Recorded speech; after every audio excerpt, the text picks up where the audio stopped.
තමන්ට පුළුවන් විදියට පුංචි පුංචි ආයෝජන එහෙම නැත්නම් ස්වයං රැකියා ඒ දේවල් කරලා 1000යි 2000යි 3000යි 4000යි 4500යි 4570ක් තියෙන්නේ 10000ක් තියෙන නිසා මම 5000 කොටු දෙකක් කපනවා මට හම්බ වෙච්ච ආදායම මම මේ විදිහට කට් කරා.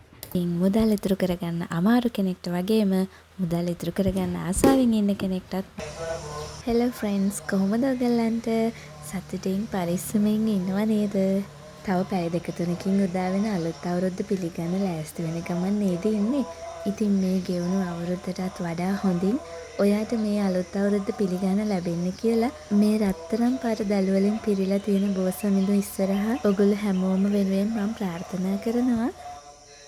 ඉතින් මේ ගෙවිලන පරණ අවුරුද්දේ අන්තිම හෝරා කීපෙත් ඕගොල්ලන්ගේ හිත සතුටින්ම පිරෙන්න කියලා මම ප්‍රාර්ථනා කරනවා. අලුත් විදියට අර්ථවත් විදියට අලුත් අවුරුද්ද පටන් ගමු කියලා පුංචි පණිවිඩයක් කියන්නයි මම දැන් මේ වෙලාවේ ආවේ.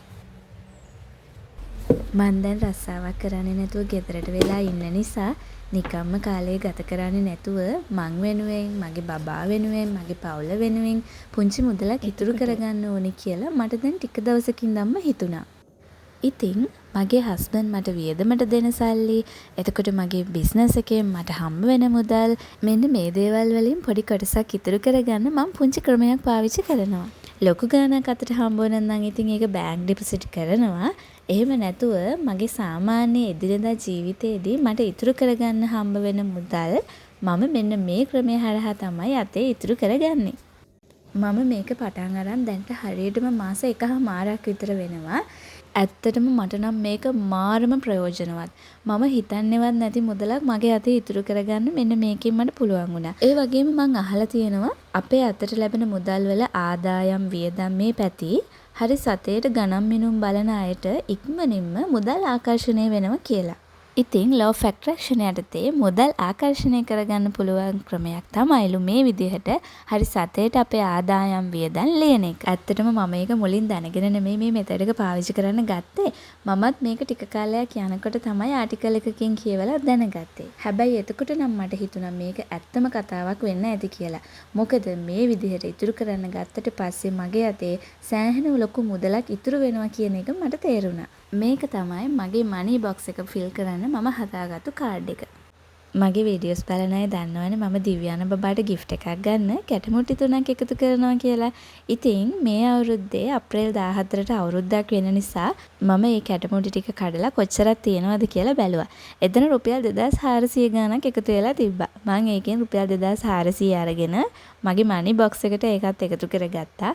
බබා නැති වෙලාවේ තමයි මම මේ වැඩේ කරේ. මොකද එයත් එක්ක මේක කරන්න බෑ. එයා කාසි අරන් කටේ දා ගන්නවා. ඇත්තටම අවුරුද්දක් පුරාවටම රුපියල් 2 5 10 මේ විදිහට එකතු කරලා රුපියල් 2400ක් එකතු වුණා කියලා හිතද්දි මට හිතට හරිම සතුටක් දැනෙනවා. ඒක ඉතින් ලොකු ගාණක් නෙවෙයිනේ කියලා ඔයගලන්ට hina යන්නත් පුළුවන්. ඒත් මේ කාසි සමහර වෙලාවට අපි අතින් වැටෙන්න පුළුවන්. තැන් තැන් වල වැටලා ඉව නැති වෙන්න පුළුවන්. අපි ඇත්තටම හුඟක් වෙලාවට කාසි පාවිච්චි කරනවා දැන් හරිම අඩුයිනේ. ඉතින් වෙනස වෙලා නැති වෙලා යන්න තිබ්බ මුදලක් මම මේ විදිහට එකතු කරලා තියෙනවා දකිද්දි මගේ හිතට හරිම සතුටක් දැනෙනවා. ඔන්න දැන් තමයි මම මගේ මනි බොක්ස් එකට මේ සතියේ මට හම්බ වුණු මුදල් ටික එකතු කරගන්න හදන්නේ. බබාත් එක්ක මේ වැඩේ මුදල් හම්බෙන වෙලාවටම කරගන්න බෑනේ. ඒ නිසා මම සාමාන්‍යයෙන් දවස් 2-3කට සැරයක් තමයි මනි බොක්ස් එක මේ විදිහට ෆිල් කරන්නේ. ඒත් මේක පැටලෙන්න පුළුවන් නිසා මුදල මට හම්බෙන වෙලාවෙම මම වෙන වෙනම රබර් බෑන්ඩ්ස් දාලා පුංචි නෝට් එකක් දාලා බොක්ස් එක ළඟින්ම තියාගන්නවා. හැම වෙලේම බොක්ස් එකට දාන්න වෙලා නැහැනේ චූටි පැටියත් එක්ක. ඒක නිසා මම මෙන්න මෙහෙම බෑන්ඩ් එකක් දාලා ඒ ටික වෙනමම තියාගත්ත නිවාඩු වෙලාවක ඒ ටික මේකේ ෆිල් කරලා බොක්ස් එකට දාන්න ඕනේ කියලා. ඉතින් අද තමයි මම මගේ 3-5 බිස්නස් එකෙන් මට මේ අවුරුද්දේ කොච්චර ලැබුණාද කියලා බලන්න යන්නේ. එන්නකො බලන්න එහෙනම්. ඒත් එක්කම දිව්‍යාන බබාගේ කිරියම්මයි අත්තයි දෙන්න යාට සල්ලි වගේක් කියලා තිබ්බ. මම ඒකත් මෙයා වෙනුවෙන් ඉතින් මම මේක එකතු කරන්නේ. ඒක නිසා මට හිතුණා නාස්ති කරන්න නැතුව යාට හැඳුම් ගොඩාක් මේ පාර හම්බ වෙලා තියෙනවා. ඉතින් ඒක නිසා මේක හැඳුම් ගන්න නාස්ති කරගන්න නැතුව යාට මේක මම ඉතුරු කරලා දුන්නොත් වටින නිසා මේකත් අද බොක්ස් එකට දාන්න අරන් තියාගත්තා. ඉතින් බලමු අපි මේ ටික දාලා ඔක්කොම. ඉතින් මේ තියෙන මගේ කුඹුරෙන් මට හම්බ වෙච්ච ආදායම මේක මම ඇත්තටම වගා කරේ නැහැ. කෙනෙක් දාලා මේ පැත්තේ තියෙනවා කුඹුරු අක්කරයකින් වීමිටි 7ක් දීලා වගා කරන කුඹුරු තියෙනවා අයිතිකාරයාට. ඊට පස්සේ එහෙම නැත්තම් දෙකෙන් පංගුවට වගා කරන කුඹුරු තියෙනවා. මෙන්න මේ වගේ පුංචි පුංචි ක්‍රම තියෙනවා අපේ පැතිවල. ඉතින් මමත් මෙන්න මේ විදිහට තමයි මොකද හස්බන්ඩ් නැති නිසා මට ඉතින් කුඹුරු වැඩ කරගන්න විදියක් නෑනේ බබත් එක්ක. ඒක නිසා මම මෙන්න මේ විදිහට තවත් කෙනෙක් එක්ක එකතු වෙලා කරපු කුඹුරේ ආදායම. ඉතින් මේ සල්ලි මම වියදම් කරන්නේ නැහැ කියලා හිතුවා. ඒ වගේම දිව්‍යාන බබා වෙනුවෙන් එකතු කරන මනි බොක්ස් එකේ මම ඒක දාන්නේ නැහැ කියලා හිතුවා. මොකද මේ මගේ හස්බන්ඩ් කිව්වා එයාට තියෙනවා කියලා කායකේ පොඩි පොඩි සර්විස් වගේක් කරගන්න. ඉතින් ඒක නිසා මම මේ ටික එයාට දෙන්න තමයි දැන් හිතාගෙන ඉන්නේ. ඉතින් එයාත් මේක වීඩියෝ එකෙන් තමයි දකින්නේ. මොකද එයා නැති නිසා. එහෙම නැත්තම් මම මේක එයාටත් කියන්නේ නැතුව තමයි මේක එයාට දෙන්න හිටියේ. ඉතින් මේ තියෙන්නේ මං ඒ විදිහට මගේ කුඹුරෙන් ලබාගත්තු ආදායම. ඉතින් නිකම්ම ගෙදරට වෙලා ඉන්නේ නැතුව මේ වගේ පුංචි පුංචි ආයෝජන, එතකොට මේ වගේ පුංචි පුංචි ස්වයං රැකියා ඒ දේවල් කරලා මගේ ජීවිතේත් යම් මට්ටමකට ගොඩ ගන්න මම ඉතින් මේ දවස්වල වැඩ කරනවා. ගෙදරටම වෙලා නිකන් ඉන්නේ නැතුව ඕගොල්ලන්ටත් පුළුවන් Tamanට පුළුවන් විදියට පුංචි පුංචි ආයෝජන එහෙම නැත්නම් ස්වයං රැකියා ඒ දේවල් කරලා මේ අලුත් අවුරුද්ද සුබවාදී ලස්සන අලුත් අවුරුද්දක් කරගන්න. මම හිතනවා ඉතින් ඔයාලටත් මේක මොටිවේෂන් එකක් වෙයි කියලා. මේ සල්ලි අරන් තියෙන නිසා මම මේක අද මෙතන බොක්ස් එකට දාන්නේ නැහැ. මම මේ ටික වෙනමම ආපහු බෑන්ඩ් එකක් දාලා අරන් තිනවා හස්බන්ඩ් ආපුවාම දෙන්න.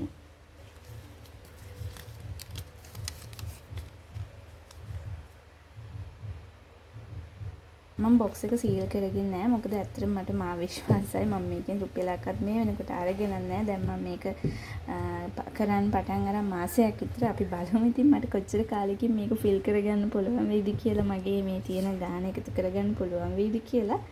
ඉතින් ඔයගලන්ටත් පුළුවන් මේ වගේ බොක්ස් එකක් හදාගන්න. මේ දැනට මම එකතු කරලා තියෙන මේ මුදල මම මේකෙන් රුපියලක්වත් අරගෙන නැහැ ආපහු.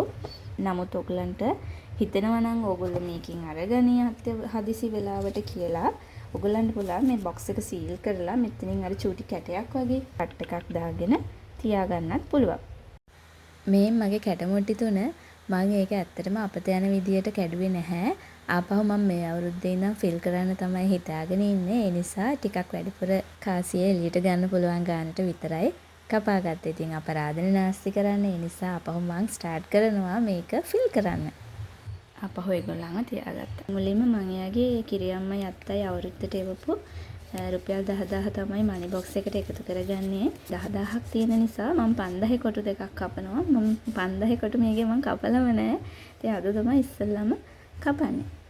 මෙතන මුල පේලියේ නැහැ 5000. දෙවෙනි පේලියේ තියෙනවා එකක්. මෙන්න මේක. මම ඒක මෙන්න මෙහෙම කට් කරනවා. හරි. එකයි. තව එකක් කපන්න ඕනේ. තුන්වෙනි පේලියේ තියෙන එකත් මම මෙන්න මේ විදියට කපා ගත්තා. අන්න මම මේ 10000 මෙතනින් මෙහෙම දාලා තියාගන්නවා දැනට.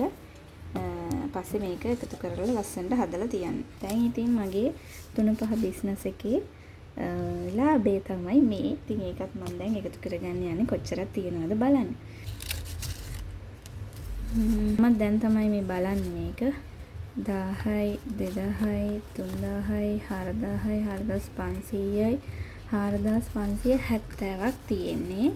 මේ 570 වෙනුවට තව මෙතන රුපියල් 1000ක් වෙන්න හදලා මගේ ගානේ මම මේ බොක්ස් එකට ඇඩ් කරනවා. 5000 වෙන්න මම මේ විදිහට හරි ගස්සලා මම බොක්ස් එකට දානවා. එතකොට මගෙන් පුංචි ගානකුත් මම ආපහු ඉතුරු කරලානේ. ඒක නිසා මම මේ 570 අරගෙන රුපියල් 1000ක් ඒ වෙනුවට දැම්මා. ඉතින් මේ 5000 වෙනුවටත් අපි කොටුවක් දැන් මෙතනින් කපන්න ඕනේ. ඒත් මම මේ විදිහට කට් කරා. දැන් ඔන්න අද 5000ෙම තුනක් කපන්න පුළුවන් වුණා. මට ඉතින් හරිම සතුටුයි. මේ ෆස්ට් ටයිම් මම 5000 කොටු කැපුවේ. 100 500 1000 කැපුවට අද තමයි 5000 කොටු තුනක් කැපුවේ. ඉතින් මට ඒ නිසා හරිම සතුටුයි. මම මෙහෙම එළියට අරගත්ත ඔක්කොම ටික දැන් මම මේ ටික 5000 ඉඳන් පිළිවෙලට යටට එන්න හරි ගස්සන්න මෙහෙම හදනවා. ඊළඟට 1000 ටික තියා ගන්නවා. මම කොච්චරක් තියනවද කියලා දැම්ම කවුන්ට් කරන්නේ නැහැ. ළඟට 1000 තියා ගන්නවා මේ විදියට. මෙන්න මෙහෙම.